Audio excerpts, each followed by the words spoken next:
حطي بقى الفلفل في الخلاط وانسي بقى اي طريقة جربتيها بيه. بجد الطريقة دي من كتر ما هي سهلة، اول ما هتلاقيه في السوق هتجيبي اكبر كمية وتيجي على طول علشان تعمليه. بس ما تنسيش تسمي بالله وتصلي على الرسول، ويلا نبدأ على طول في الوصفة بتاعتنا. في الاول كده انا معايا حوالي قرنين من الفلفل الاحمر الحامي والفلفل الرومي البارد، زي ما انتوا شايفين كده غسلتهم ونضفتهم كويس قوي تحت المية.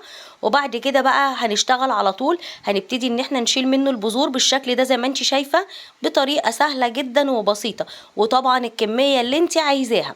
وهو دلوقتي رخيص في السوق، الكيلو ب10 جنيه. خلص كل الكمية بنفس الشكل كده. بس بقى يا ريت تقولي لي من اي بلد بتشوفيني، انا هند من مصر. وكمان قولي لي بتحبوا العرض الصامت ولا الصوتي. كمان هسيبلك تطبيق حلو قوي في الكومنتات تحت، حملي منه كل الوصفات اللي انا بقدمها لكم دي، بس بدون انترنت، اول مرة بنت وبعد كده بدون انترنت. هسيبهولك في اول تعليق او في البايو. طبعا برضو الفلفل الحامي انا معايا هنا كان حوالي 3 قرون، بس انا ما كترتش علشان ما تبقاش حامية قوي، عشان لو هتأكلي بيها الولاد ولا حاجة ما تبقاش حامية عليهم. خلصت كل الكمية بالشكل ده. دلوقتي على طول بقى اخر قرن معايا كده، اهم حاجة تشيلي البذور اللي فيه علشان البذور دي بتبقى حامية جدا.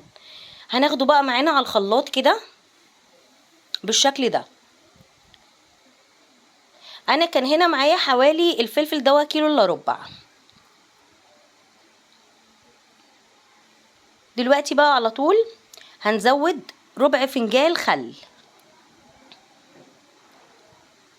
كمان هجيب ربع فنجان ميه، وهناخدهم ونضربهم في الخلاط. طيب وانتي بتضربي لقيتيه مش بيتضرب معاكي، زودي شويه ميه كمان.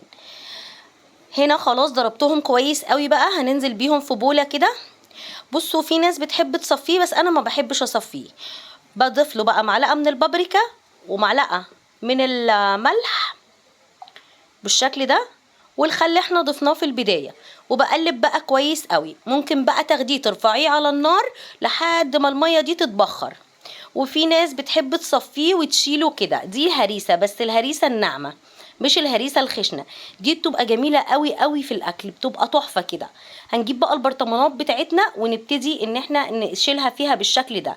دي شبه اللي بتجيبيها من بره بالظبط، غير اللي بتضربيها في الكبه وبتبقى زهره. لا دي ما بتبقى الزهره كده زي ما انت شايفه بالظبط. طبعا البرطمانات اللي عندك هاتيها اغسليها كويس قوي وعقميها ونشفيها، اهم حاجه انك تنشفيها. والخل اللي احنا حطيناه ده ماده حافظه.